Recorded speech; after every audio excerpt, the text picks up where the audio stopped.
Good morning, beautiful people, and welcome to the first audition for the YouTube Broken Hearts Club band. Now, one thing you need to know about these auditions is you're going to automatically be added to the band. Oh, there's some messages from before I went live. Hang on a sec. I have a problem. There is no expiry date on grief. We'll get into that in a minute. It's a beautiful day down here too. Look at this wintry Tasmanian day. Hi, Shanna. I'm charging my phone now, listening with AirPods. Oh, cool. Love you too, beautiful. Thank you. Oh, sorry, Scout. Oh, sweetie, this is a topic, unfortunately, we all know too well. I've lost very close family members, but the worst was when I lost my boy last July the 4th. You've got that anniversary coming up, Scout. Much love to you, beautiful. And yeah, you're right. There is no time limit on grief. And in fact, it's all the first anniversaries that really cut to the core, you know. Thank you so very much in advance for bringing up and discussing meaningful and loving something. You're welcome, Scout. Hi, Crystal Dawn. Hello, Morgan. Scout, hello again. Hey, Ivor. Yeah, look at the blue skies, hey? All right. First, we're going to go for some beach therapy because, have a look at this day, but we've got to grab a coffee on the way, guys. So we're going to head down to Park Cafe. Just a little disclaimer, though. I will touch on the grief thing in a minute. But it's not a pity thing for me. I have just lost another friend this week, as some of you know. But I'm way more concerned about her husband and her two little children and her family and close friends. One of her family members is my best friend. So I'm more concerned about him and his brother and their gorgeous kids. It's terribly, terribly sad that she's gone. She was very, very young. Fuck cancer is all I've got to say about that. But I'm not... Hey, Joey Wilson. Hang on, someone else just popped in too. Yeah, I'm great, okay. I'm great, okay. I'm good, Scout. I'm good. Yeah, it's shit news, huh? Cherie was amazing, though. She sort of prepared us all for this in a way, and thank God we've got the voluntary assisted dying laws now. Like, she got to choose when it was her time to go, and there's some sort of tragic beauty in that. But yeah, fuck cancer. But remind me to get back onto what I wanted to talk about, grief, because this isn't a pity party for me. I just keep hearing things on YouTube that make my little fists clench, and I just want to go, So I'm therapying myself with that, getting that out of the way. Hey, Kim S., how are you, beautiful? Yeah, hit the like button. My shitty kitty kitchen channel last night, I was cooking. I got 17 thumbs down. And I think I got like 14 thumbs up. I've only got 67 subscribers on that channel. I had nearly as many thumbs down as like a third of my subscriber list. Okay. Don't know who I pissed off. Kind of weird, but anyway, thanks for that. But I did make a comment last night that it was a pretty cunty thing, whatever. Not that it affected me personally, but it's kind of like something my grandparents and my mother taught me over and over in my childhood, and I've never forgotten, is you never know what people are going through. You know, always, any person you encounter, whether it's someone behind the counter in a store, or if it's a workmate, or if it's a friend, whoever, stranger, you don't know what people are going through. So think about your shitty behaviour, or actually think about what people might be going through before you decide to be a fuckwit, you know? But look, I didn't lose sleep over it. Don't worry, that's not the theme of this either. Just makes you realise that there are just some fucking miserable people out there. So that's partly what we're chatting about today, the misery of the YouTubes. Oh, yeah, no, Joey, I'm not fussed. I was just letting people know there's people in the live today that weren't in it last night, but it was more to prove a point that there was a time when I went on the beach to talk about my friend Julie dying, and I got thumbs down, and it honestly felt like a knife through the heart. But I've come a long way since then. You know, I just think, well, somebody's really miserable. And I'd much rather sit down and have a couple with them in a chat and make them laugh or make them feel better than, them just, or, I wish there was someone in their life that would do that to stop them from just thinking, I'm just going to be a prick on the internet. Can't be fulfilling. It is easier to be kind and compassionate. Hello, Trixie Tension. Oh, I've overtaken the likes. Woohoo. Go, mate. YouTube will be going, holy shit, what's going on with this channel? 67 subscribers and look at all the activity on it. Let's monetize her when she gets to 72 subs.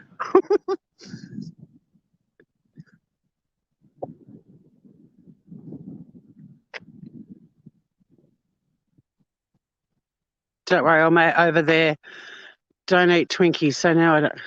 Oh, this is flying. I don't get none. That's all she could come up with. Oh, okay. Yeah, big roast there. Oh, look out. Some of what I'm going to chat about, though, could be food for thought for you, Joey, about the YouTube world. Look, what the fuck has happened to YouTube? Why has it gotten so personal? And it's been personal for a long time. I think people are at the point of no return. You're just seeing all of these channel creators just spiraling out of control, getting more and more nasty. And it's sort of like, that's why I've put broken hearts in the header, because it's not just the creators, but the subs too. Like, it's just really disappointing. When I look back at what YouTube was like when I started playing in the YouTube playground, fuck, it was fun and funny. And everyone was just, using it as it's meant to be used, just a little entertainment platform. I mean, to me, YouTube, my time on YouTube is no different to me spending time with friends and family or cooking or reading a book. Like, it's an activity in my life. It's not my life. It's not my life. Yeah, the fuckery is ridiculous now. But I think it's actually breaking hearts. And if it isn't, it should be, which sounds awful, but I can't just keep watching and checking in. I did a bit of a skip around this morning and I was mortified, which one of the things I want to talk about is the grief comment that I do want to speak about. But, and not because I'm once again about to prepare to go to a funeral for a beautiful human being in my life, I would have spoken about this, and I probably have before on the beach at some point. But YouTube was a really fun little social media playground, and like Facebook, that also started out a fun little social media playground.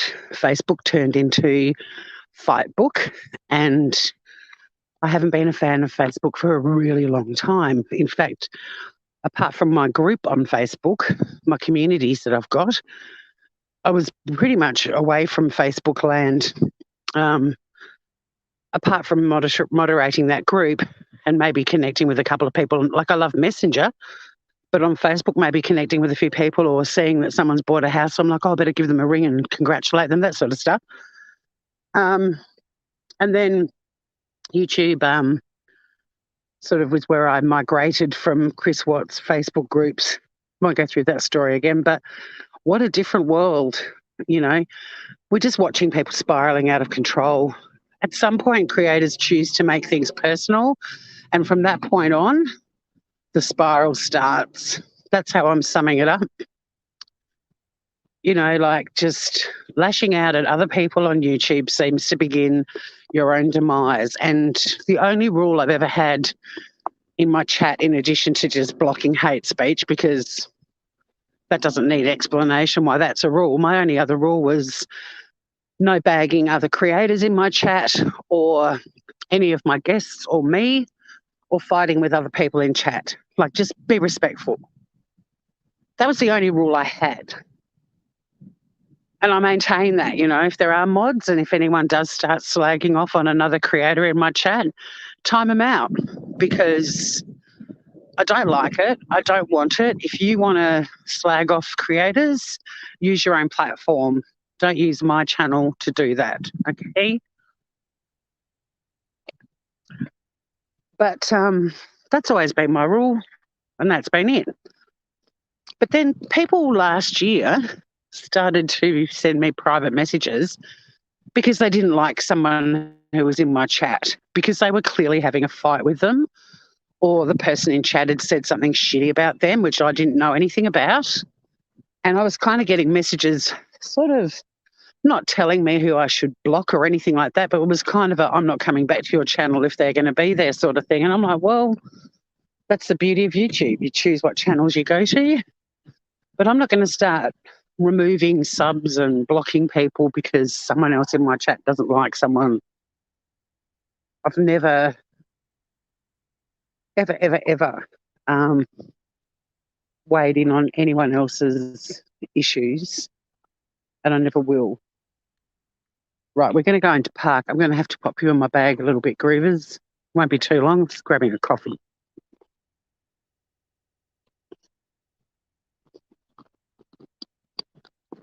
How you doing? Good. Great, thank you.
There we go.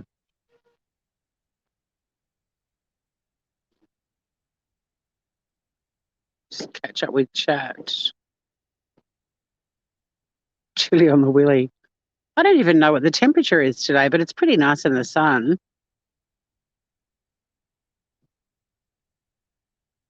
10 degrees, 50 Fahrenheit. Is that what it is in Hobart Town too?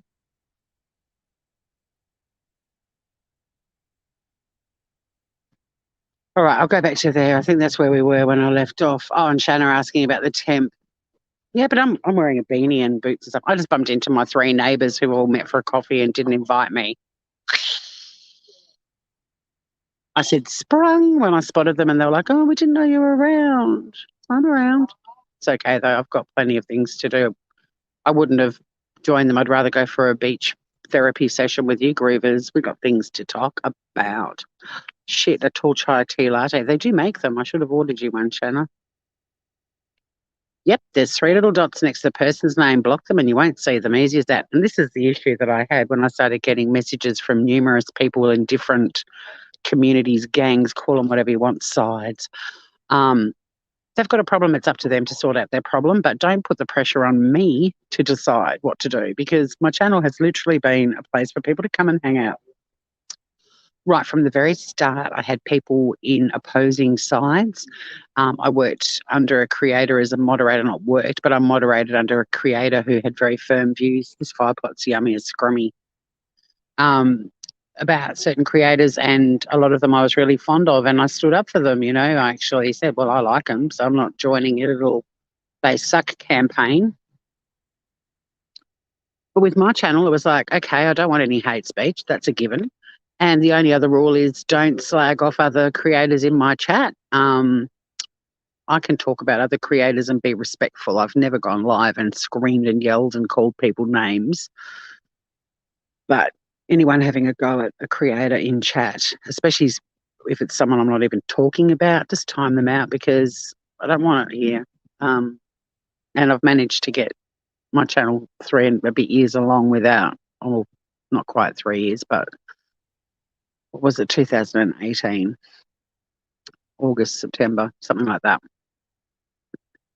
But yeah, having a go at creators up on my panel or me, that's the only rule I've ever had. And beyond that, in terms of how you all frolic on YouTube, that's your call.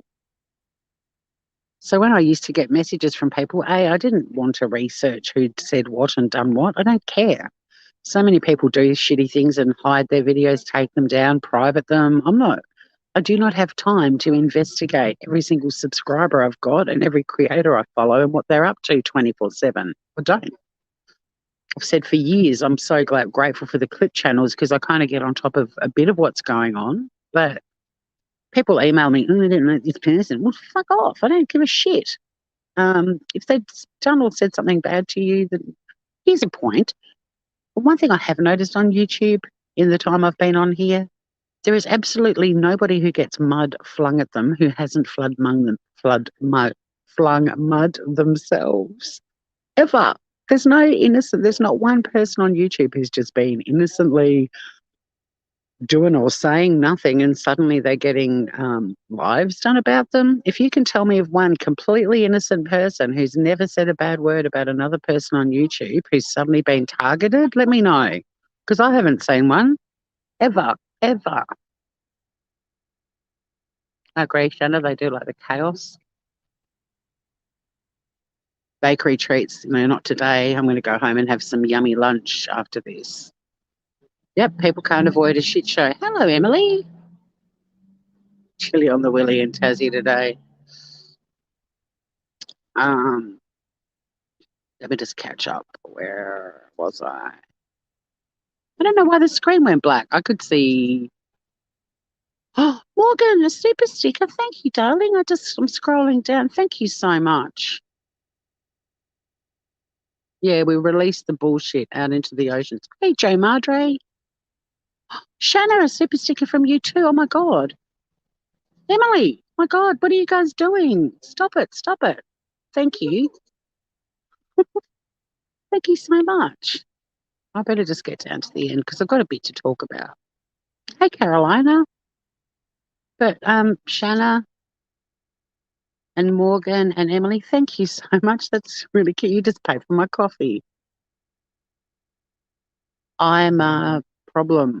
I'm back. I'm a problem. Hey, Oof. How you doing, mate? How you doing, Groover?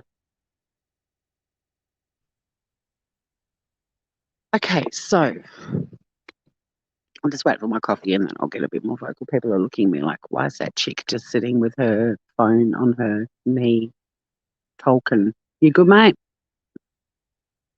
How's your corner of the YouTube world? Because holy shit, there's some batshit shit happening in the drama slash true crime slash, I don't even know what they are anymore, communities. Oh my God, it's getting nasty. Hearts are breaking. I want to keep doing my channel. I want to keep giving you guys a place to come and hang out. I'm not throwing the YouTube I'm out of here towel in or anything, but I'm actually starting to worry that people's mental health is getting really fucked up by what's happening on YouTube. And I'm talking about the super connected people. You know, the subs that have loved a creator for a long time, and then the creator starts doing shitty things and they still love them. And you think, when are you going to realize that that creator's kind of nasty? Yes. Thank you so much. Have a good day. Have latte. Let's wander. We're going to go and sit up on the bluff for a little while up to my thinking spot. That's where I'll talk about the grief thing. But I'm forming the YouTube Lonely Hearts Club, the Broken Hearts Club band. I've already put my hand up to play tambourine because I know the trick to tambourine is less is more. I'm not leaving that percussion instrument in anyone else's hands. You give a tambourine to an over enthusiastic drunkard and they bash the fuck out of it and they don't know when to stop, and that's not how you play tambo. Hey, Michelle P.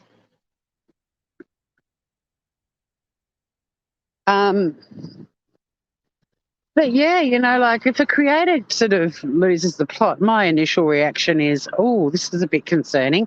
I'm not getting any joy watching the downward spiral of a lot of creators. It's not pleasurable viewing. It's not.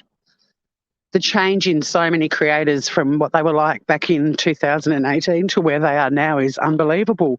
But the one thing they've all got in common, they all made YouTube personal. Every single one of them. And like I said, oh, hey, Francesca, I didn't see you cruise in. Exactly. More cowbell, less tambourine. Do you want to be the cowbell, Morgan? I can't believe I got super stickers. You guys are so cute. Thank you. Did anyone drop a name in chat of a creator who has ended up having lives done about them who is totally innocent and has never said a bad word about anyone on YouTube? Keen. Because I'm holding my tripod in one hand and my coffee in the other. I can't scroll back up. Exactly, Emily. Always more cowbell. In fact, you could be cowbell number 2. Let's have 2 cowbell players in the band. You and Morgan. Cool. Morgan's on the cowbell. But you're all members of the band. The audition is very easy. You're already in it just by being in my chat.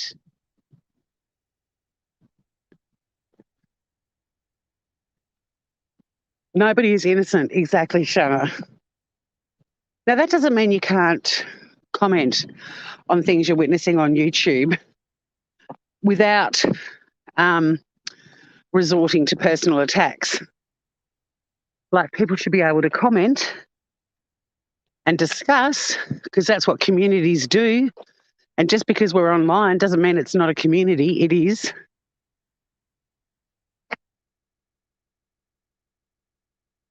Oh, backup singer. Nice. Nice. I could do some backup singing too because I'm on tambourine. They usually go hand in hand. We'll get a little row of mics set up. Francesca, you and I will be in that row. Oh, Scouts on drums. Awesome. Awesome. Baruka on the triangle. All right, another instrument that requires subtlety. You know, that occasional cheeky little ding. That's how you play triangle. You don't do the bang, bang, bang. Unless we're doing a, heavy metal number.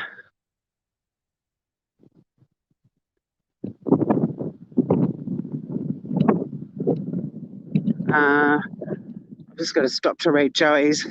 Nah, when you do a true crime channel, do not say it's okay when someone is clearly a liar and fraud and what they do is okay and they're still your friend. To me, if you're a liar, you're a liar. Exactly.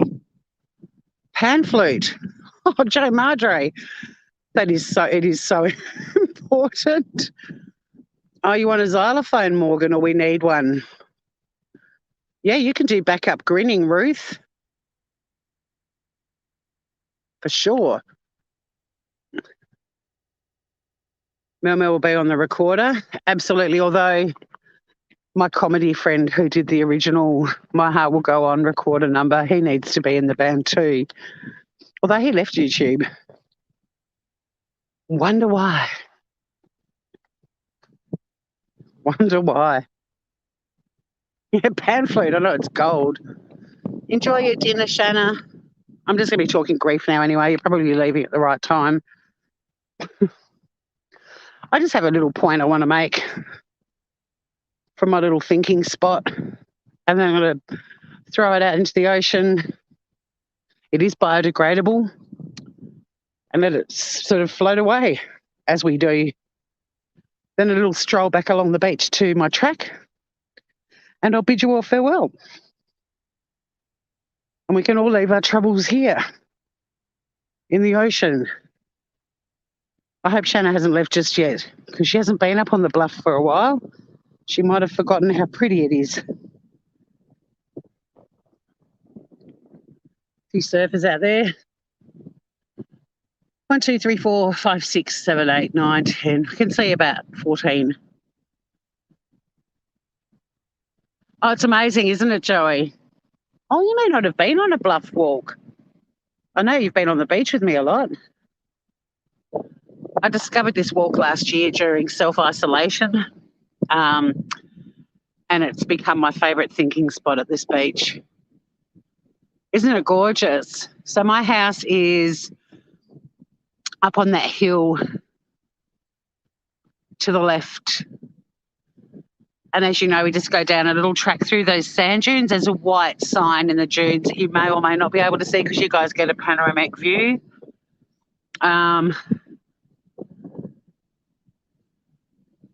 And hopefully you can hear the waves. There's some big swells today. Look at this one coming in now.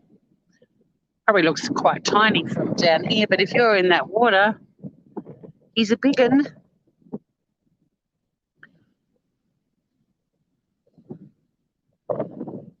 Isn't it beautiful? First time up on the bluff. Your son even said it is beautiful. It is beautiful. Thank you, Scout, for flogging my little other activities on YouTube. So, yeah, we've got our little YouTube Broken Hearts Club band. We're forming that. Everyone is welcome. Bring whatever instrument you want. I play keyboard. I can play flute. I play all percussion. And I'm even happy to do a bit of backup singing and dancing. None of it performed at an incredibly great level, but that's the beauty of our band. It's just about playing the blues.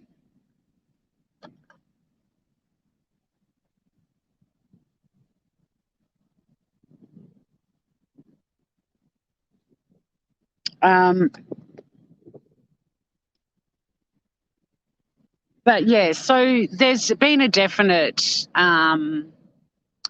New South Wales isn't doing well with COVID at the moment, guys. Send out positive thoughts. Australia's done such a great job with COVID, but the state of New South Wales is, I just got a little notification, there's another new 29 locally acquired cases.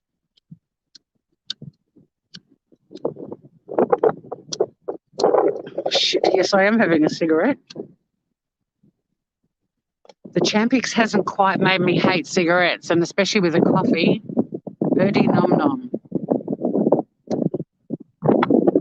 Look, you can just be the roadie, Joey Wilson.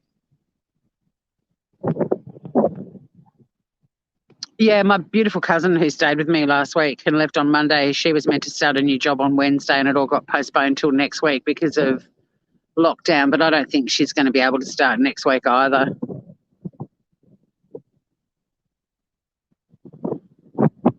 We call her band the Beachcombers. I am. I'm only on day 3 on Champix, not quite at the this is repulsive. I'm being serious about it now. Like, I can try the cold turkey thing again, but I went cold turkey and didn't smoke for a decade and then I started again. I mean, you know.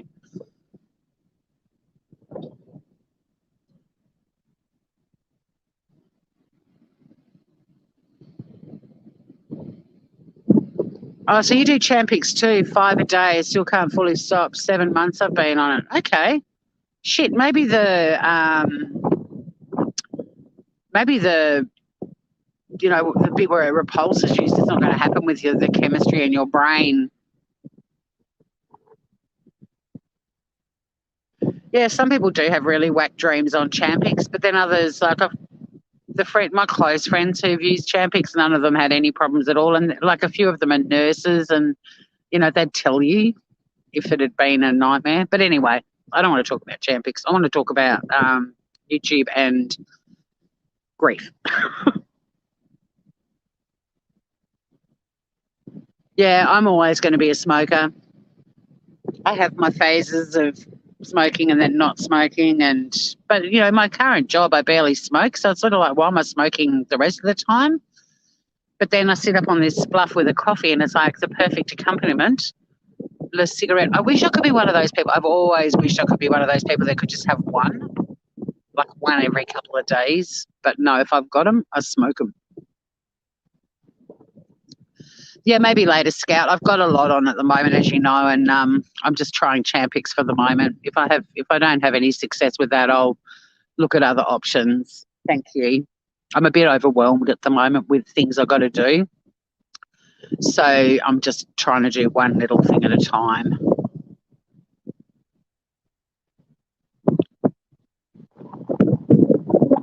No, we can do it. Champix live one day. It's worth talking about. It just wasn't the point of mine. I only mentioned smoking because you would have heard my lighter going off about 30 times. Thank you, Veruca. See, Emily, I like so it's Chantix for you guys? 4 or 5 a day, not going crazy. Baby steps, yes. Pace yourself, Tori. Exactly. I will. Anyway, I'm here for beach therapy. I actually want to get the smoking stuff I'm cool with. I want to get the other shit out of my system and then we can all get on with our weekends.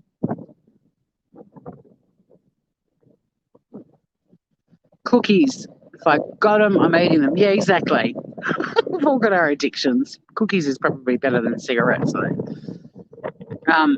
Anywho, God, I've had about 6 notifications of Summer Wells things just in the last 10 minutes. But none of them say she's been found. So, all right, YouTube. So, yes. 1, nobody on YouTube is ever the subject of lives or vitriol because they've done absolutely nothing. If you're going to fling mud, that's your call, but expect some to come back at you. That's just the way the world is, and that's the way humans are.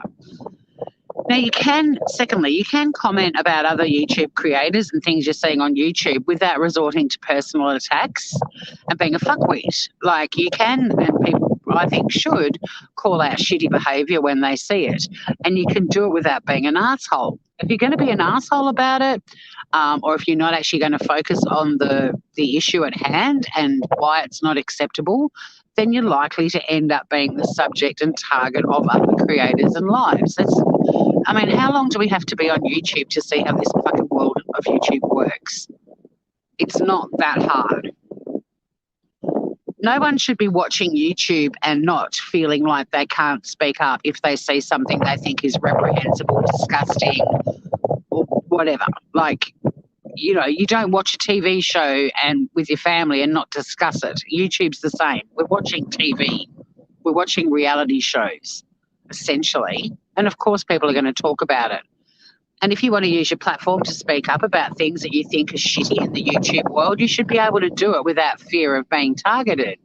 But if you do it in a way that you're being a prick and you're ripping other people to shreds and you're bitching about them 24/7 and going live 50 times a day and for years on end, someone's going to eventually say, you know what, I'm kind of sick of you bitching about me, and they're going to retaliate. That's just the way human beings are. So think about it. When you choose which mud you're going to fling, think about it before you fling it. And if you fling it without thinking, do you know what you can do when you realise you've fucked up? You can apologise and move the fuck on. That's kind of how people operate. YouTube seems to have its own set of rules. There's so much behaviour that's just condoned by the masses. There are people losing their shit on their channels saying the most horrific things, and you've got 300 people watching them all cheering them on. That doesn't happen in the real world. In the real world, the community goes, you're a bit out there and you're horrible and on your own from now on. See ya. That's what would happen. If one of us just walked into a public square where there were 300 or 400 people and started screaming our heads off about somebody in the crowd, do you reckon the crowd's going to side with us or that person? Do you reckon the crowd's going to hang around? No. But for some reason on YouTube, people rock up for it. You know, there's popcorn emojis flying around. And look, everyone loves a good train wreck. But that's different to meltdowns. And we are watching meltdowns, people. We are witnessing meltdowns. And everyone is a creator of their own, destiny on YouTube.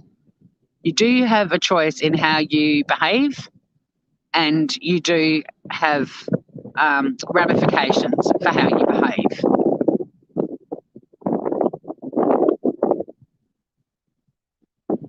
So with what is now happening on YouTube, all these creators who initially were around to, be entertainers and have fun, and I'm not reading chat at the moment, guys. I need to get some stuff off my chest.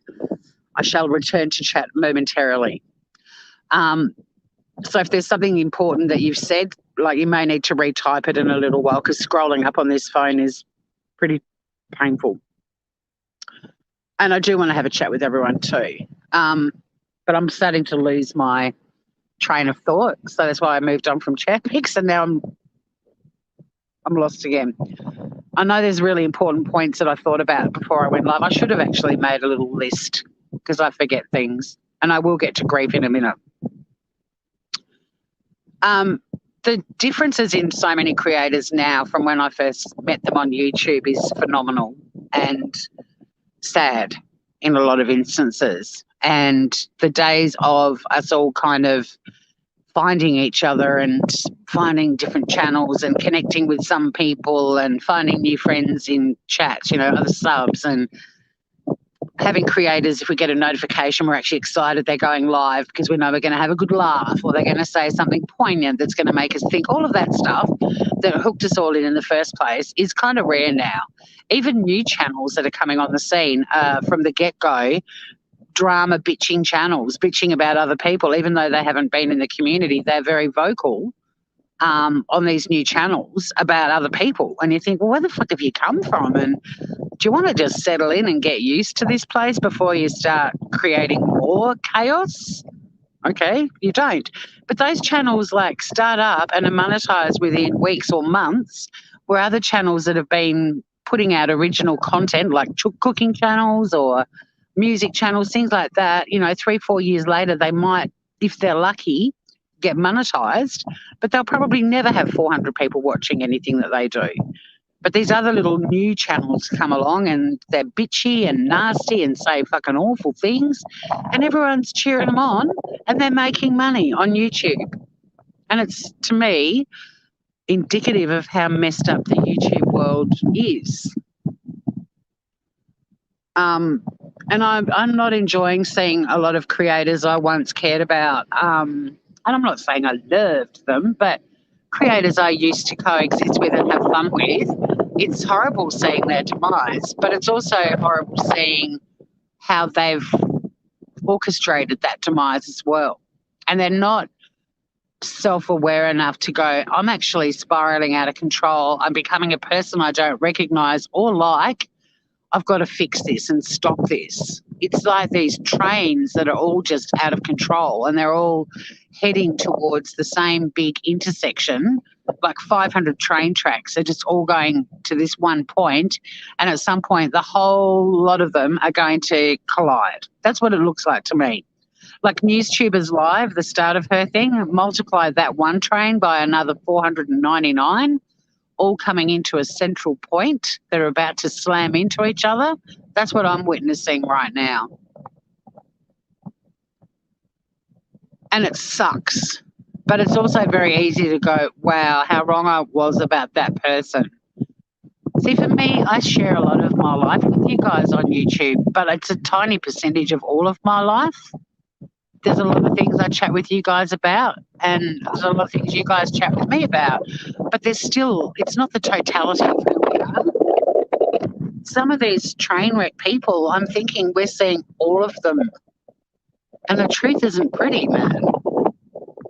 I love trains too. I'm a problem. And I've got that choo-choo, diddle-diddle-diddle-diddle, choo-choo song again.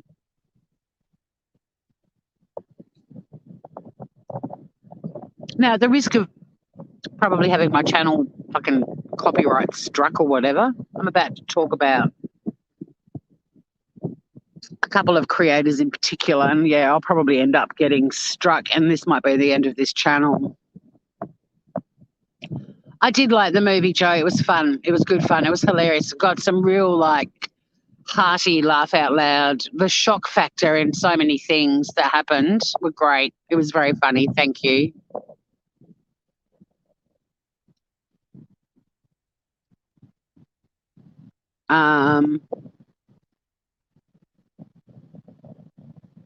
So I'm really sorry about chat that I missed, but yeah, I really want to leave this out in the ocean because this afternoon after I've had lunch, I'm going to collect a friend and we're all going to wrap Anthony and his gorgeous children up in a lot of love, and other family members and very close friends of Cherie's.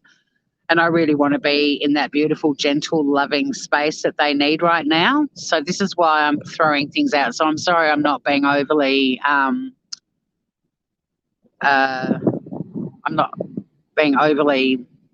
conscious of what's happening in chat. I'm so sorry. Oh, Joe, I've been talking about a lot of different people. There's so many creators at the moment that are all doing shitty things, but the reason I'm going to mention two is purely because it's a feud that has led to me wanting to talk about grief because of a comment that one of them made. So I'm talking about Save Robbie and Mummy Rambling's blog.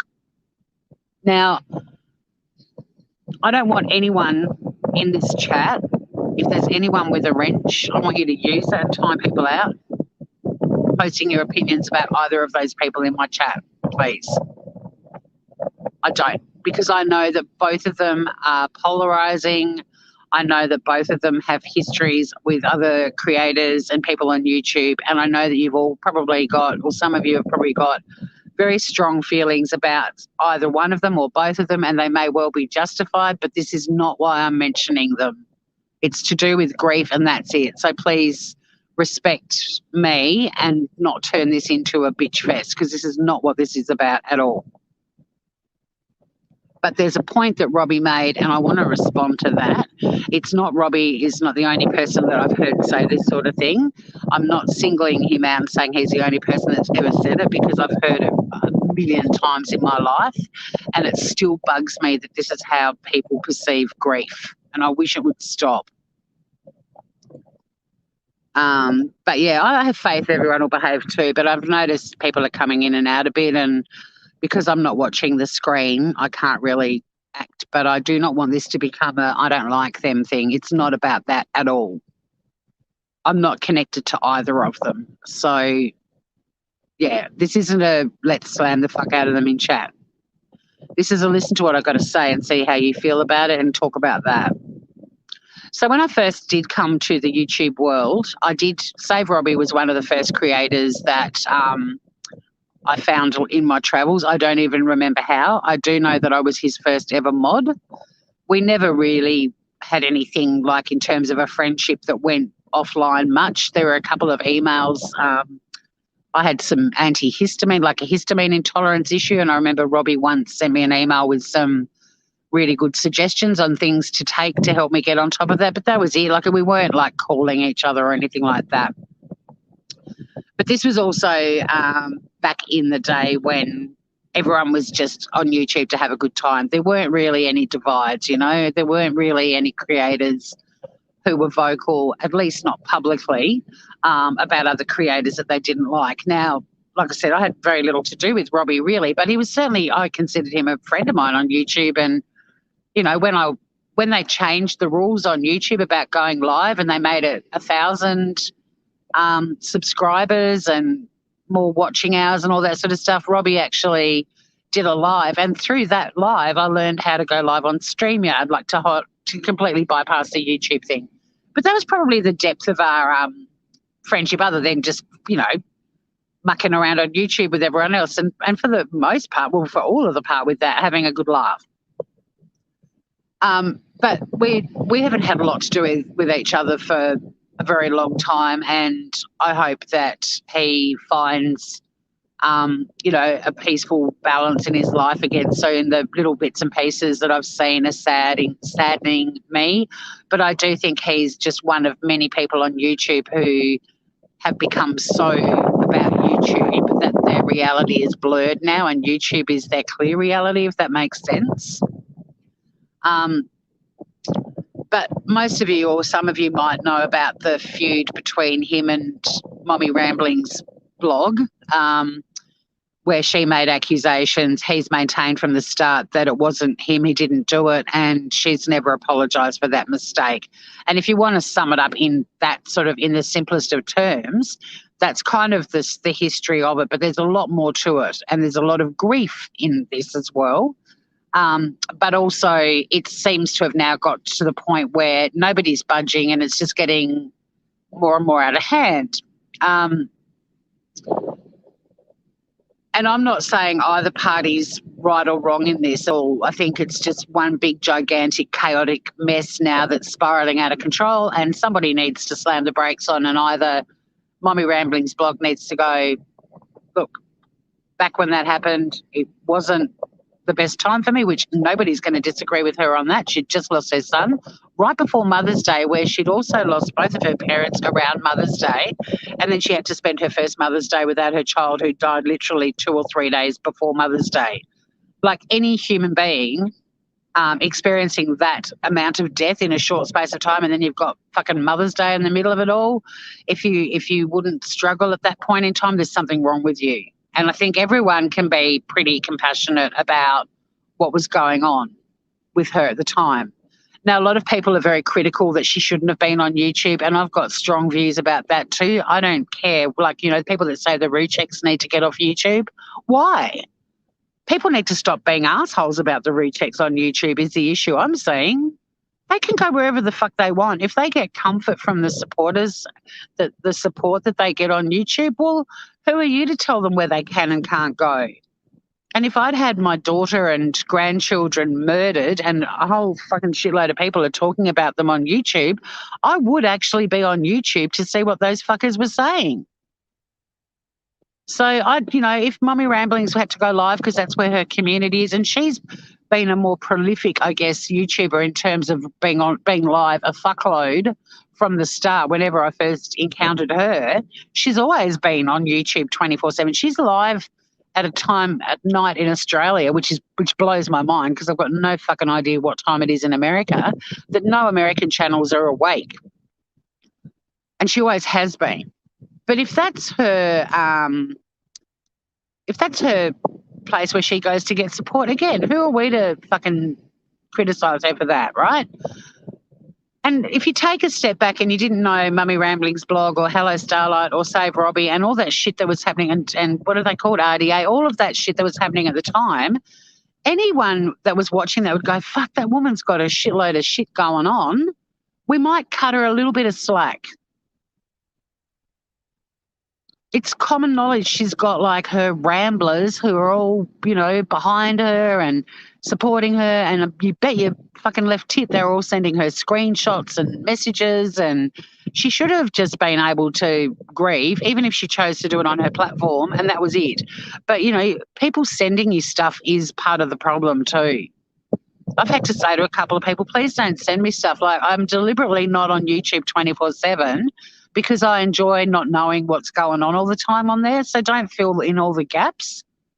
Unless I specifically say to someone, I'm working, can you let me know what happens in this live? Or can you fill me in on this because I'm following it but I'm going to miss this live? Other than that, if I ask for it, no problemo. But people sending you shit is making it worse. Ignorance is bliss, people. It is bliss. But anyway, so horrible things happened to her. She got a lot of people clearly sent her stuff and she lost the plot. Well, hello, she's just lost her son. She's got the anniversaries of her mother and her father coming up, and she's also got Mother's Day. I think one of her parents died on Mother's Day. And people from YouTube are calling her and emailing her and in her face while she's still coming to terms with the fact that one of her children has just died. How about giving her a bit of space, right? But again, I'm not blaming people. I'm just throwing out a few ways this could have been handled better. I can't reconcile the issue of her going live on YouTube because when you turn on live, you have no idea what's coming at you and you've got to be prepared for everything. That's a fact.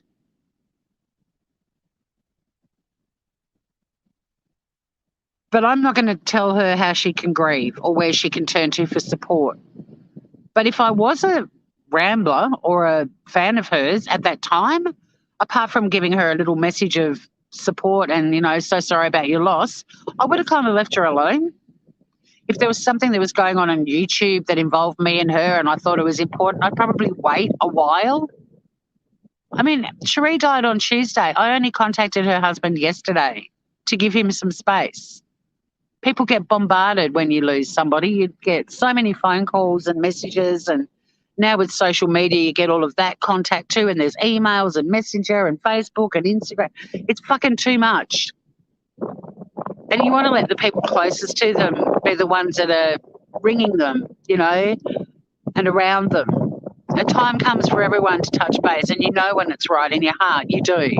So she's just lost a kid, and then this shit goes down. And I'm not saying Robbie's not entitled to be fucked off if he had nothing to do with it. Of course he is. Of course he is. And her speech that she gave about it, if he's completely innocent, would have hurt. No doubt about it.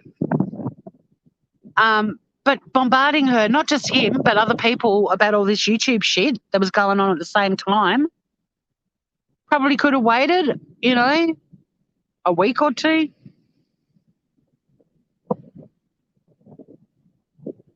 Did it have to be dealt with within 24 hours of her finding out her child had died? I don't think so. But anyway, it's not really the point I'm getting to. I'll get to that now.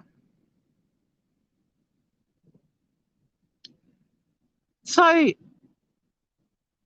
in the event that all these people that she was told had done all these horrible things are completely innocent, at some point along the way, if that's the case, an apology was warranted. I don't disagree with that at all. But it hasn't happened. And Robbie was rightfully pissed off, if he is innocent in this, that he didn't get an apology. I'm not denying that either. But Mother's Day was in May, and this shit is still going, and it's kind of the point in time where somebody just has to go, look, this was fucked up, but it's been over a year. Here, I'll give you, I've spoken about, this is my point of reference with so many aspects of my life, not just for me, but friends too.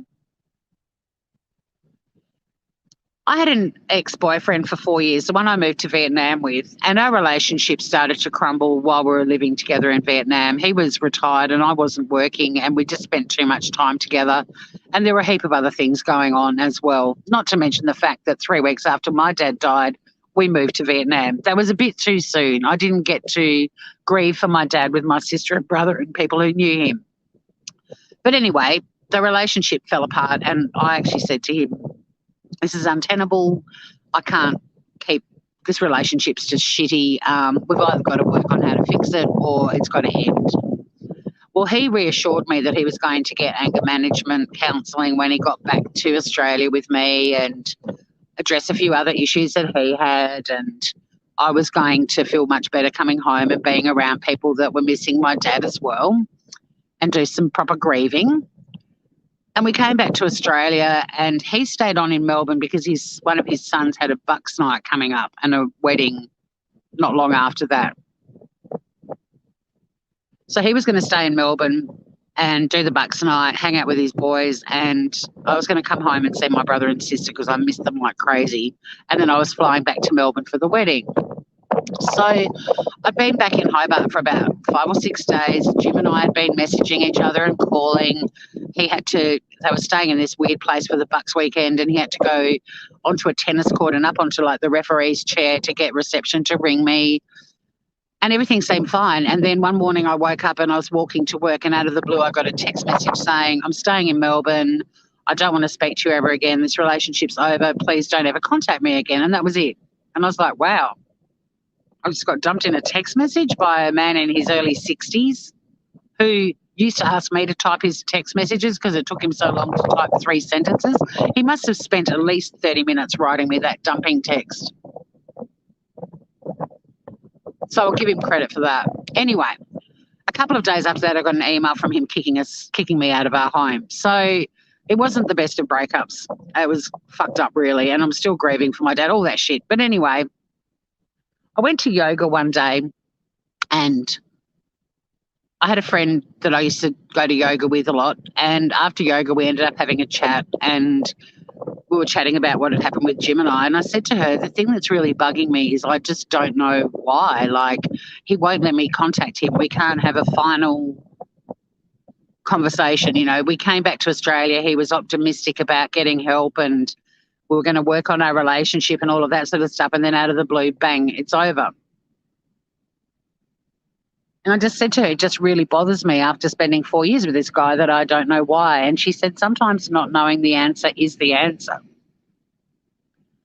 And I've applied that in so many areas of my life, and in so many different respects that, you know, like even when I've contemplated my next career move and I'm not sure what I want to do, sometimes that point where you don't know what you want to do is the right answer, because things do eventually come together.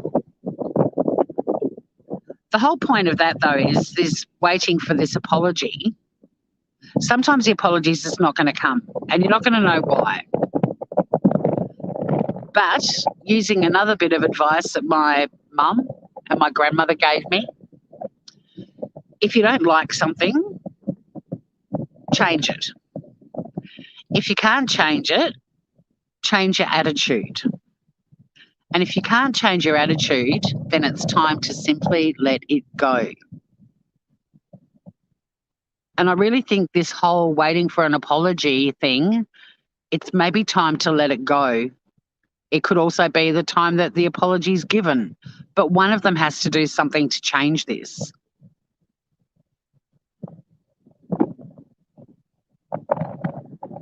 Profound, huh?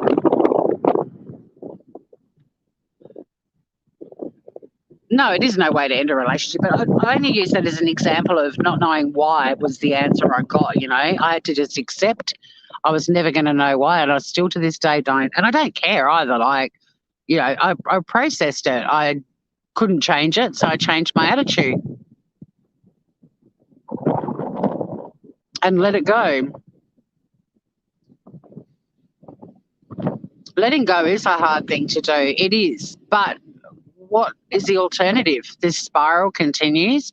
But anyway, I'm sending positive thoughts and love out to everyone on YouTube who's in a quandary at the moment and struggling, you know, with anger or extreme sadness or whatever else they're feeling. I'm just sending out lots of love to everyone. This isn't a slagging match. The reason I brought those two people up is because Robbie made a comment, and like I said at the start of this, or when I started therapying myself, he's not the only person who says this. It's said a lot, and it's often said by people who haven't actually either lost somebody very close to them, or if they have, they still haven't really either processed it, or they haven't acknowledged that how they've processed it isn't the way everyone does or should process it. Please do not ever tell anyone who is grieving to get over it or move on. Interestingly, my friend Cherie, who died on Tuesday, one of the last things she put on her Facebook page was a memory from a couple of years ago of a TED talk that she had put a comment like, I still love this and it's still so important. And I watched the TED talk, and it was a woman who was talking about her first husband dying, and it was how people who grieve never move on. They just move through. And that is so fucking true. There is not a use-by date or an expiry date or a time limit on grief. When I heard Cherie had died, I automatically thought of everyone in my life that I've lost. It's always with you. I function really well. I know how to process grief. I'm often the shoulder to cry on that helps other people that aren't. But I've got a friend who lost her husband 25 years ago, and she is still defined by his death, and it has completely not ruined, but made her life a very difficult life to traverse. She's never really been able to move through it, and she's never going to move on or get over it. And anyone who says that to you, when they say it, it's coming from a place of absolute ignorance, but it's also coming from a place of lack of empathy or compassion. Everyone on this planet loses someone they love at some point in time, and not one, many, many, many, many. Look at my year. Being there died in December. Her funeral was in January. Then Birdie died. The week after her funeral, Biscuit died, my beautiful cat, and now Cherie's gone. That's just this year, and they're the close people in my life. I know other people who've died this year. I know a lot of people who've lost people that they loved. I've got a girlfriend who lost her best friend. Another friend of mine has had 2 deaths in her family in the last week. Like, it's an inevitability. People are losing their pets. Like, it's an inevitability. If you love anything with a pulse and a heartbeat, when they go, you're going to grieve. But everyone can move through grief. Now, my friend that's still really struggling with the death of her husband, which was sudden and graphic and horrible, she's still moving through in her own little way. She hasn't come through as quickly as other people in the same boat have. But that's her way, and it's fine. And if anyone ever said to her to get over it or move on, I swear to God, I would punch them in the face if I was standing next to them when they said that. We wrap that girl up with a lot of love because she needs it. And she needs it more than some other people we've got in our lives who've lost their partners. But they all get support from us. But when you're living with grief, it's there with you always. Whenever you've lost somebody and you want to pick up the phone and call them and tell them something, that is part of the grieving process. There is not going to be a day in my life, the remainder of my life, that I do not think about my mum every single day. My dad, I think about my dad a lot, but not every single day. I still grieve him. I still miss him terribly. Father's Day. Recently, in other parts of the world, including Singapore, where my brother is, it was Father's Day. So there were a lot of comments about that. It was my dad's anniversary of his death on the 19th of June, the day before Father's Day in other parts of the world. I don't think about my dad every day. I don't know why. I was close to him and I loved him to bits. I don't know why. But my mum, I do every single day. Maybe because I lost her when I was younger. And I didn't have other friends who were losing their mums at the time. And I don't know. But please, people, how you process grief is personal to you. But don't ever tell someone to get over it or to move on. I know we say some cunty things in anger, but that's a really cunty thing to say. I'm grieving right now, but I'm also going to be strong this afternoon and wrap people in love that were a lot closer to Cherie than I was, and I adored her. I loved her. I've got a plant in my house that has become the most cherished thing in my home apart from Sunny right now, and it would probably be the most cherished thing for a long time. But it doesn't mean I'm not grieving because I'm going to be able to hopefully make some of her family and friends laugh today or give them a shoulder to cry on. I'm still grieving for her too. Like, it doesn't have to cripple you for it to be valid grief. But I do think we need to... Interesting comment, Joey. On your chest, so cute. I've got the ring that my dad gave my mum when I was born. I probably do, I probably do think of Dad every day because I look at those 3 rings every day. They're the 3 rings I've got. The emerald and diamond ring was my grandmother's that she left to me. The ring in the middle, the sapphire diamond one, that's a ring my dad gave my mum when I was born. And the top row of diamonds was the ring my dad gave my mum to replace her engagement ring that she didn't like because it got caught on things. And I do look at these rings I probably do, but with Mum, I want to pick up the phone and call her. I don't have that thing with Dad. But I just think that we have to let people grieve the way they grieve and not tell people to move on. And it's not okay to say, I've lost people too. Now, I do agree that losing somebody doesn't justify shitty behaviour. I do agree with that to a point.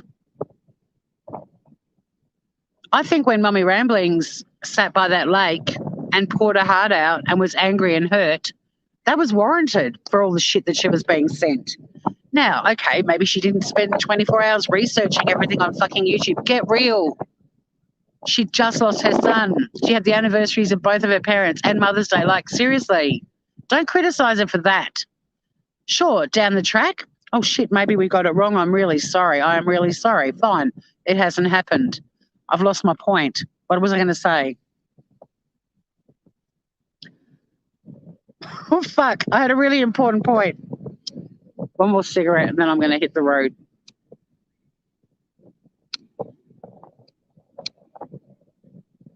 Oh, man. I had a really good point. Oh, shitty behaviour. Nothing that's going on in your life warrants shitty behaviour, but sometimes we are just going through shit that makes us shitty. That's just another fact of life. When people are really tired, they sometimes abbreviate their sentences and it can come across as rude and blunt. I'm guilty of that all the fucking time. When you've got someone else in your life that's really struggling, that weighs heavily on you. When you've got bills you can't pay, there's a million things that go on in your life that can make you say something horrible that you regret later on.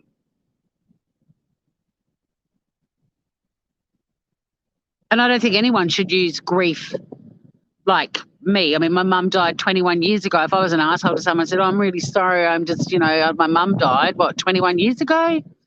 That's when being an asshole, you can't use grief to justify your behaviour.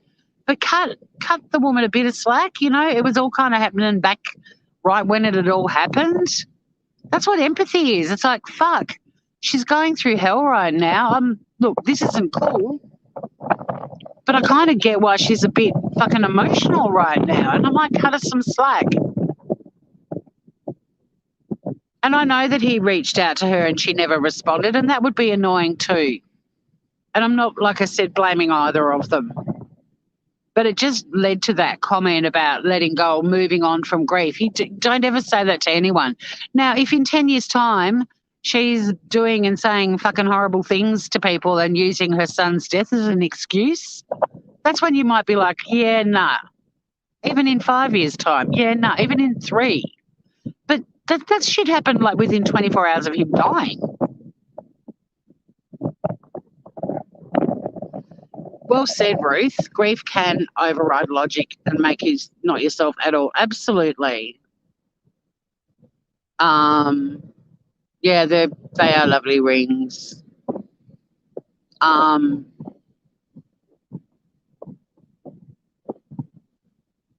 It does feel good to help when people are in genuine emotional pain. It does.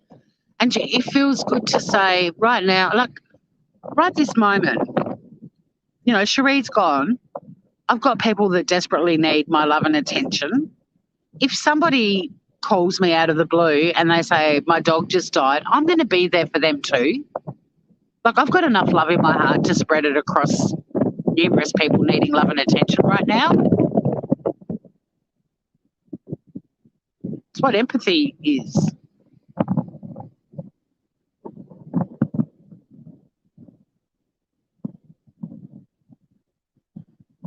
I know that you guys have probably said some incredibly good things, and I'm really sorry that I'm missing comments because I know how beautiful you guys are, and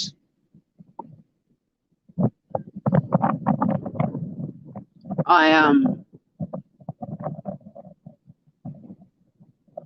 sorry I'm not able to scroll back up and read them all, but thank you. I know that you would have all said some really poignant and good stuff. But yeah, whatever's going on in our lives, you can't use that as an excuse for being horrible all the time. But I don't think this was a case of that. And I think that she had every reason to be as emotional as she was. And you can just be a bit compassionate and go, right now she's in way more pain than I am. So my pain waiting for an apology can wait. And if the apology doesn't come, sometimes you just go, that sucks, and move on. But I think she could also be in this, like a year on, in a position to offer an apology too. That's what I'm saying. Like, I don't think either of them, I don't want to get into the ins and outs of it or what else they've done on YouTube. They've both, like I said, got sort of polarising personalities. I know there's people that don't like them, and there are people that clearly still do support them, but neither of them are really creators that I've even had that much to do with. But I mean, they're all over the place at the moment on YouTube. They're everywhere.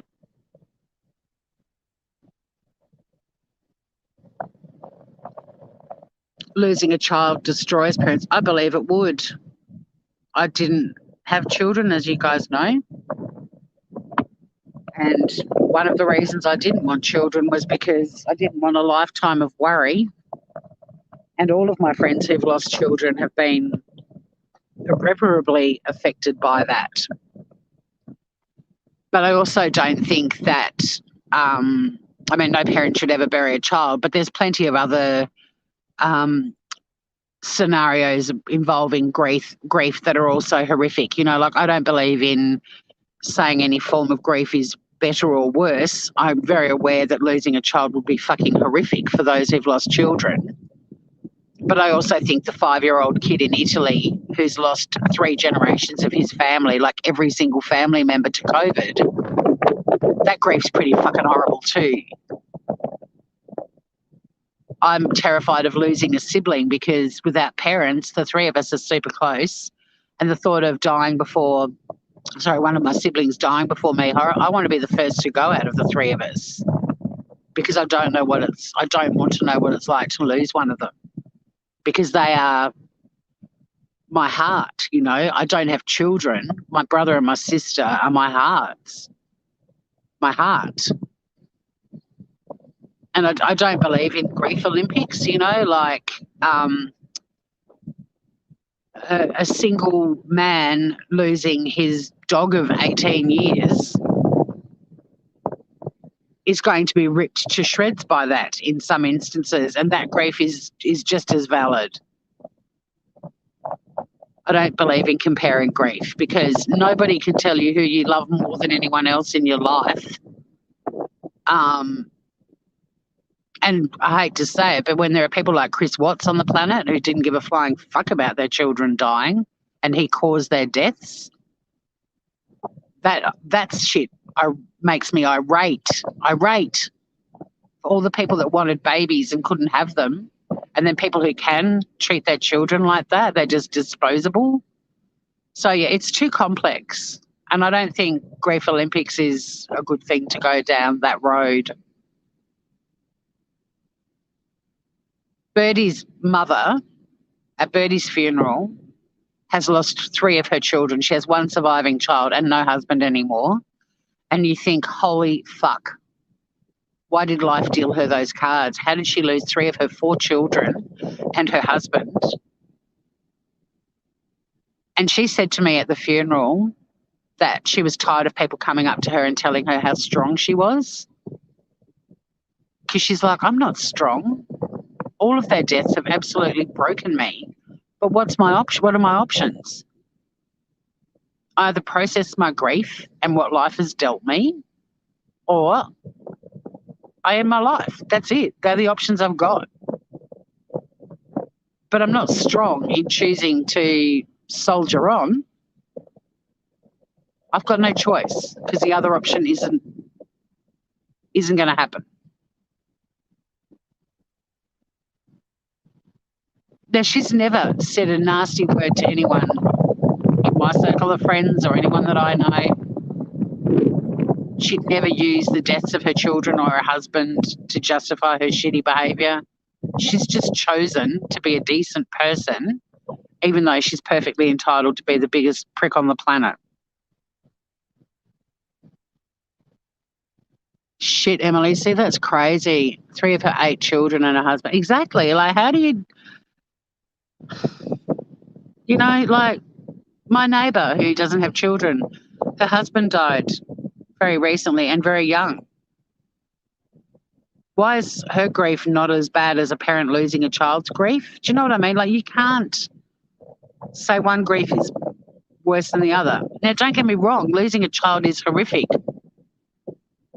But like I've been showing, there's plenty of other scenarios that would equally break people.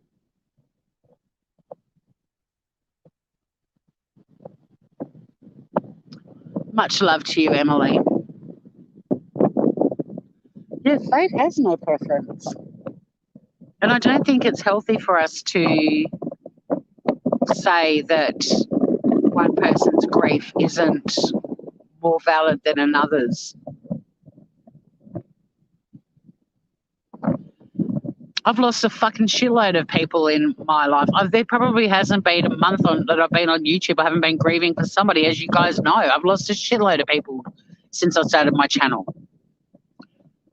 But because I didn't have kids, I'm never going to know a really deep, painful grief. Of course, I'm not going to know what it's like to lose a child. But does that invalidate all of the losses I've experienced? When you don't have kids, the other people in your world are so precious to you. When my mum died, my dad's mortality tormented me daily.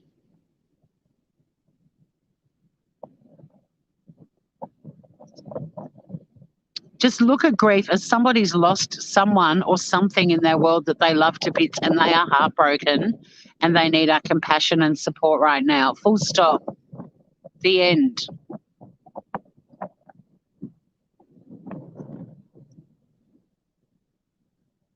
I know you guys would have had an amazing time though, Emily, without a doubt.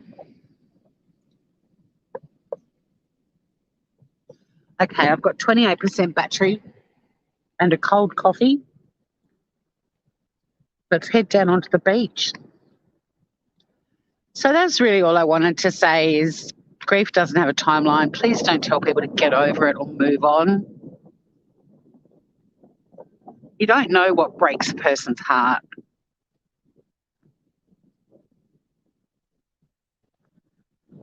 And that's why we're forming the YouTube Broken Hearts Club band.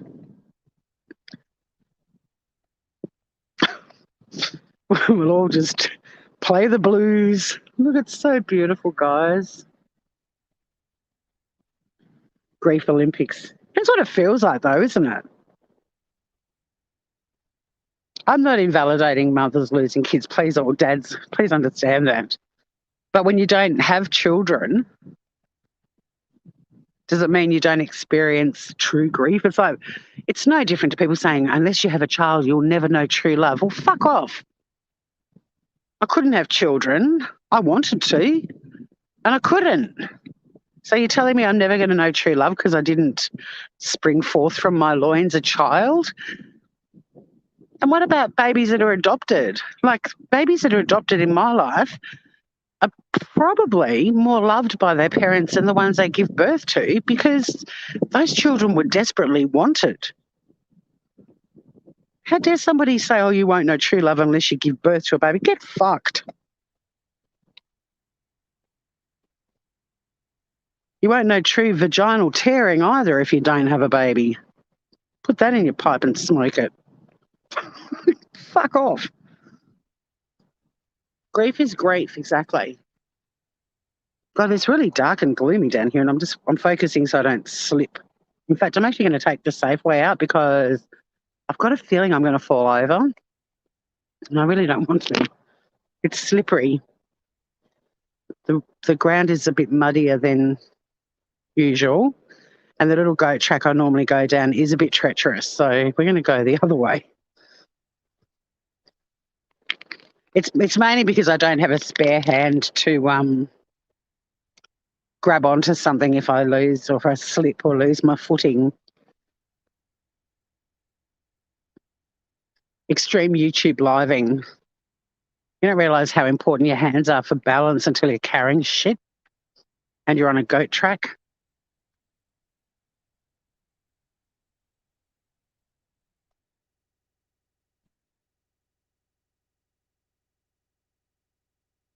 The vegetarian did go south quickly.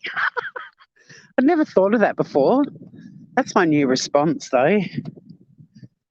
You'll never know true love until you have a child. Yeah, Chris Watts loved his kids, didn't he? That was true love. He did. People say the dumbest things, including me.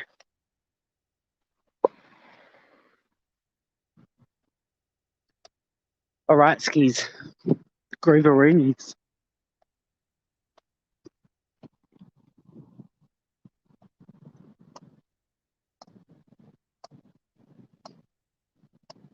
A little bit of beach walking and then I'll end this walking through the dunes. I'm going to have some of that tuna and broccoli zoodle bake thing I made last night for lunch. And then I'm going to get dressed in slightly less bright leggings.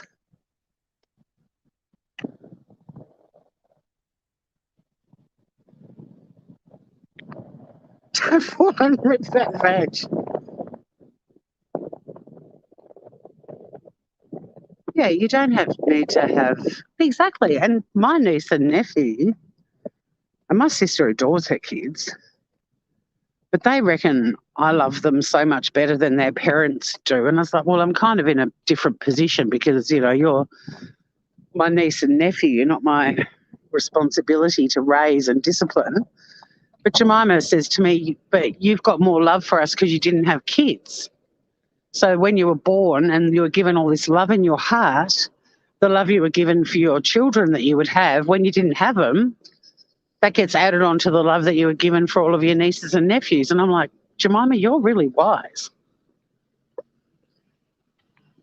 But she's also beautiful and would think like that because she's just a gorgeous girl. But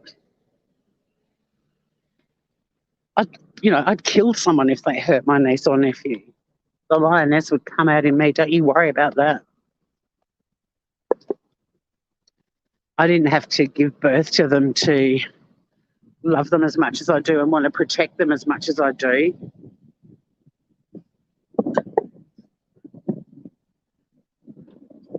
Who's getting out of bed? Oh, God, that bin stinks.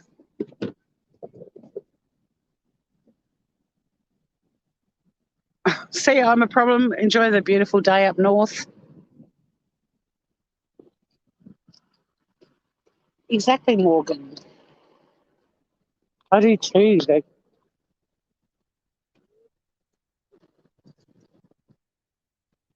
The kids in my life, I like my own. But I feel we've covered what I needed to. Now throw it out into the ocean and let it drift away. I'm glad I wore my little beanie.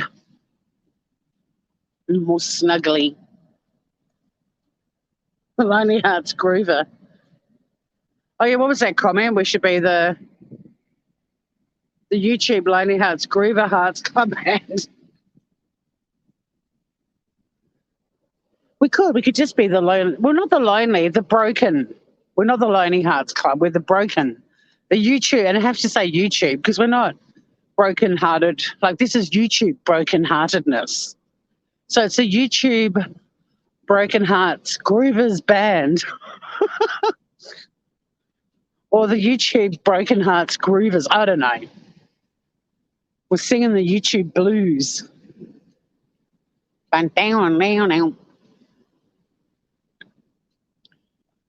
Well, I first discovered YouTube, I thought it was going to be fun. It was fun for 2 years, and then it all came undone. I can't do the blues. We should get some sort of uniforms.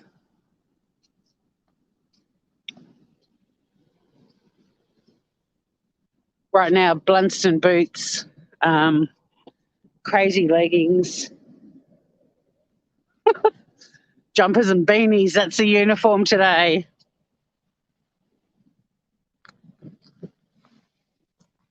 You're broken all over, Ruth. Hey, look, Ruth. Lots of shells. So many shells.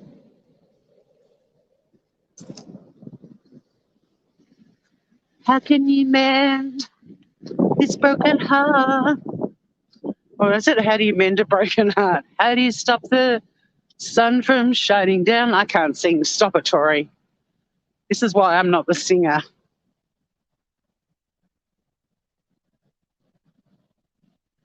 We do.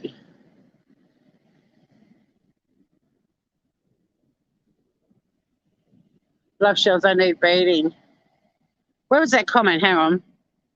We have an awesome family here for love and support and togetherness. Hey, thanks, guys, too, to the super sticker people earlier on. That was super cute. Thank you. I reckon I'll get to me $100 on YouTube in the next couple of months, and I'm going to pop it into a little bank account for Sunny for her vet bills. I mean, I'm earning money to pay her bills, but that's what I'm going to use it for. Or just to pay my incidentals on YouTube. I don't know. But thank you, guys. That was really sweet of you.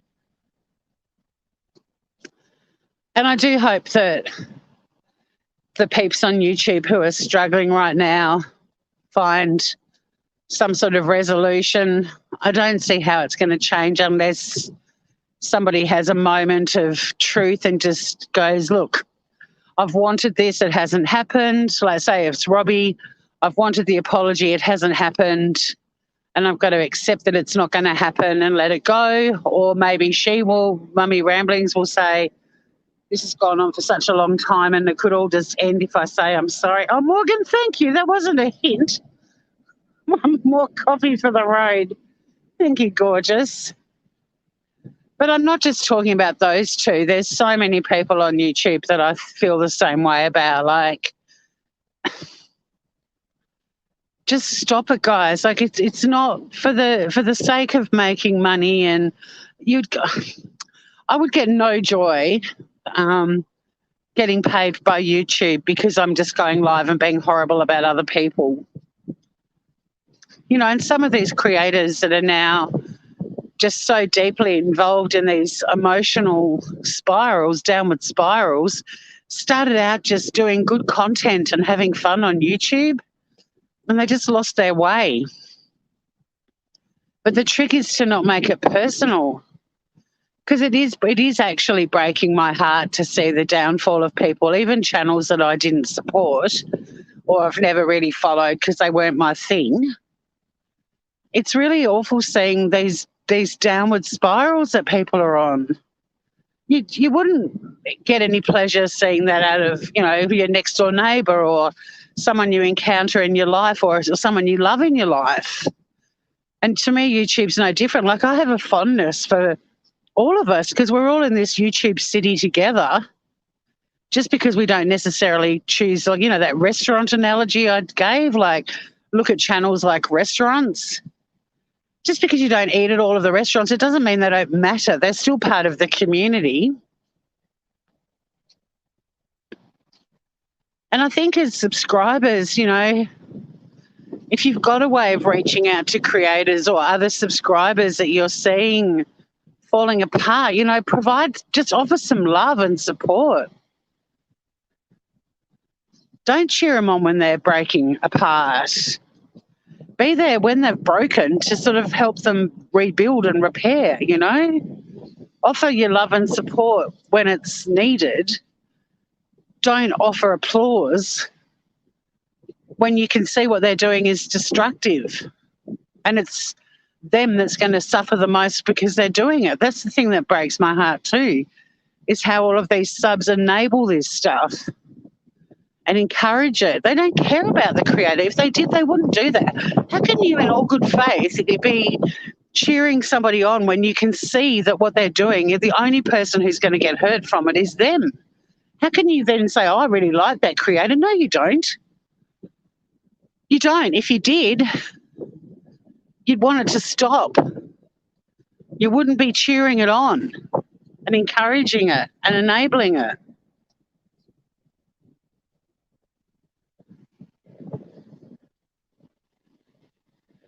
Be a friend, if that's someone you care about in your real world, you talk to them and say, I'm worried about you. Big time. What do you need? How can I help you? Don't fucking rock up and watch what's going on and cheer it on and, yeah, you're so funny when you lose your shit. No, stop doing that. It's not funny.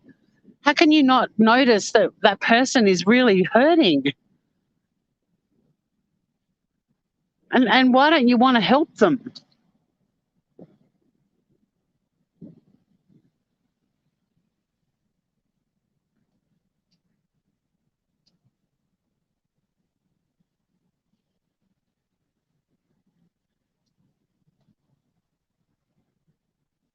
It's a wacky world we all met in, but I'm really glad that I've got this little community of lovely people. I do appreciate all of you and the comments. I know that I probably missed some really beautiful comments. I could see, love hearts and little comments back to each other saying well said and stuff like that, and I'm really sorry that I probably missed a huge chunk of things, but I just needed to get this off my chest, especially the telling people who are grieving to get over it or to move on. That's just not cool. And Robbie's not the only person in the world that's ever said that. I've heard heaps of people say that. It's just that he was the one that said it and it made me want to respond. He lost his little hamster. I don't think anyone would tell him to get over it or move on. I just see a lot of really hurt people just saying stuff that I kind of wish they would wake up and regret it and just work out a way to fix it. Like I said, that bit of advice I got, if you don't like something, change it. If you can't change it, change your attitude. And if you can't change your attitude, then you just have to let it go. Because the only person that's going to continue to hurt is you.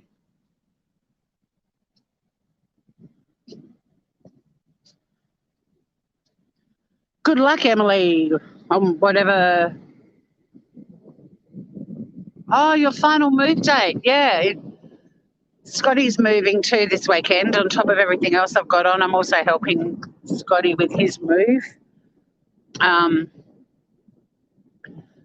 We love your heart and brain. Thank you, Francesca. I don't know. I've probably put myself out there now and opened myself to criticism or backlash.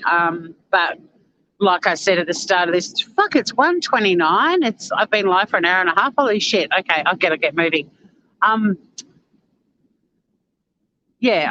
probably just invited a whole heap of crap into my world by even doing this live. But like I said at the start, nobody innocent has ever had mud flung back at them. I don't feel like I've flung mud. Even though Robbie and I separated and went our separate ways, whatever, it wasn't anything nasty that ever happened. His channel just went down that sort of drama road that you guys know I'm not really that big on. But I still keep an eye on everyone that, I used to follow and see what's happening. And when you wake up to all these notifications, it's like, shit, I still have a fondness for him. I have a fondness for so many people that I've barely encountered on YouTube. You feel connected to everyone in a way, just by virtue of the fact we're all there.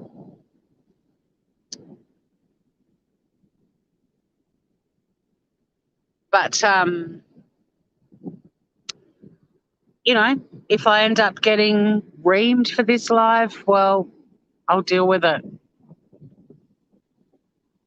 I haven't said anything I didn't mean, and I do just want to reiterate that I hope everyone that's a little bit lost out on YouTube find it either the strength in themselves to reel it back in and work out a way to move on from it, or, and I'm not talking about grief. I shouldn't have used that after saying, don't tell people to move on. Process it and work out whether you're waiting for something to happen that's never going to, because the longer it goes, the more hurt and upset people seem to be getting. And it's been over a year on that particular instance. But shit, if I covered every channel I was going to talk about today, there are others where this shit's been happening for like 2.5, 3 years. So,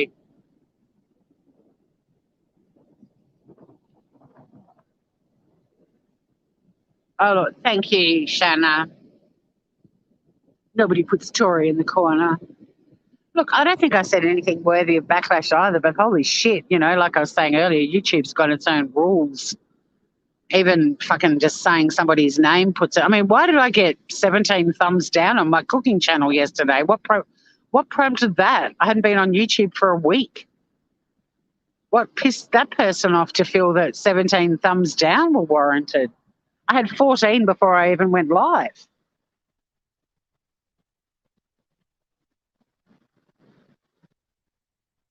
But at the end of the day, guys, I'm not that worried, even if there was backlash, because I would find a way to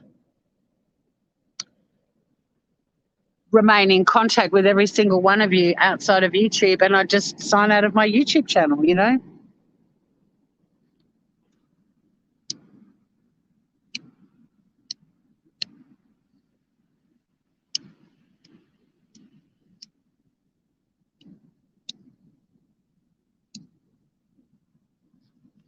One ciggy for the road.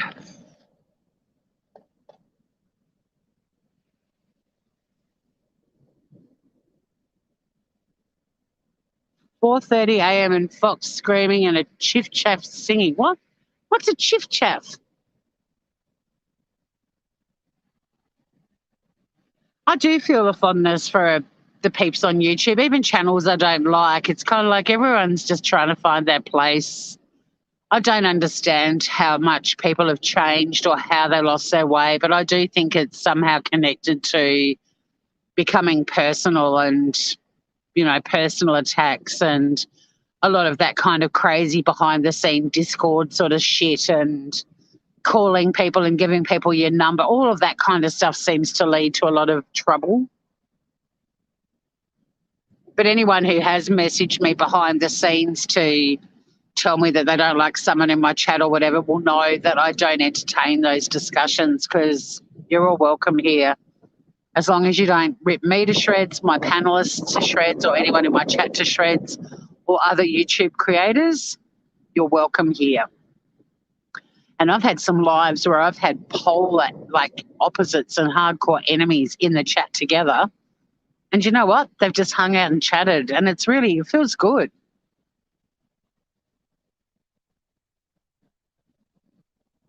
It is a day bird that sings chiff chaff, chiff chaff. Oh, what are they doing singing at 4:30 a.m.? Better go and check on your chookies, Ruth. Scout, I'll be thinking about you on the 4th of July. I hope everyone has a really lovely weekend. I hope that this peaceful beach view and the view from up on the bluff has warmed the cockles of your hearts.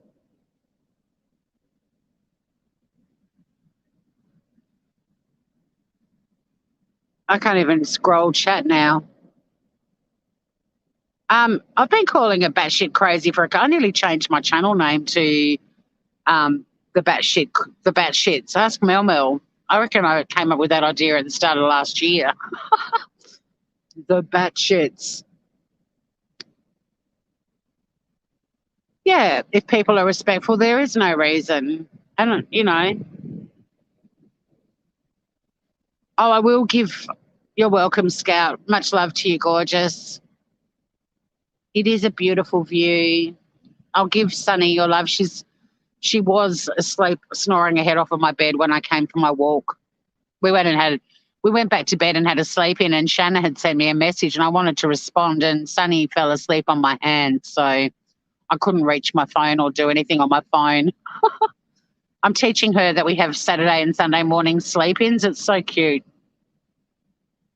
because during the week she wants me to chase her around the house, and I get up now and feed her at the time she gets fed, and then I'm like, going back to bed, and she's coming back to bed, but she lies on my chest. It's very cute. Thanks, Scout. I needed to get stuff off my chest, and I know that I'm preaching to the converted. I'm not saying anything new or, profound or anything like that.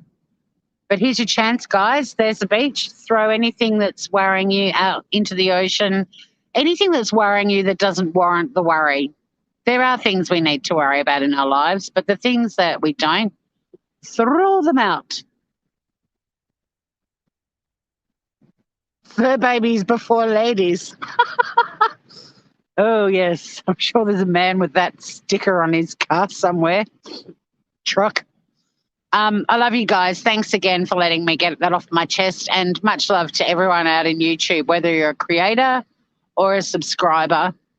I hope that you find some sort of comfort and you can get back to doing what you used to do so well, which was putting out fun and original content. Leave the personal stuff out of the equation.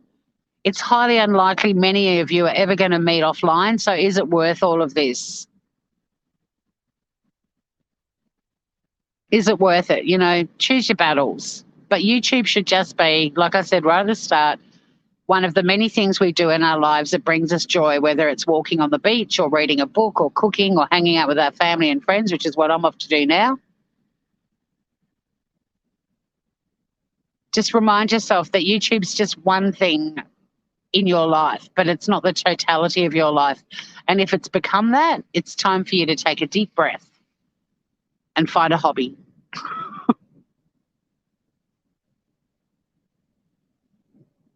That's a beautiful message to end on from Scout.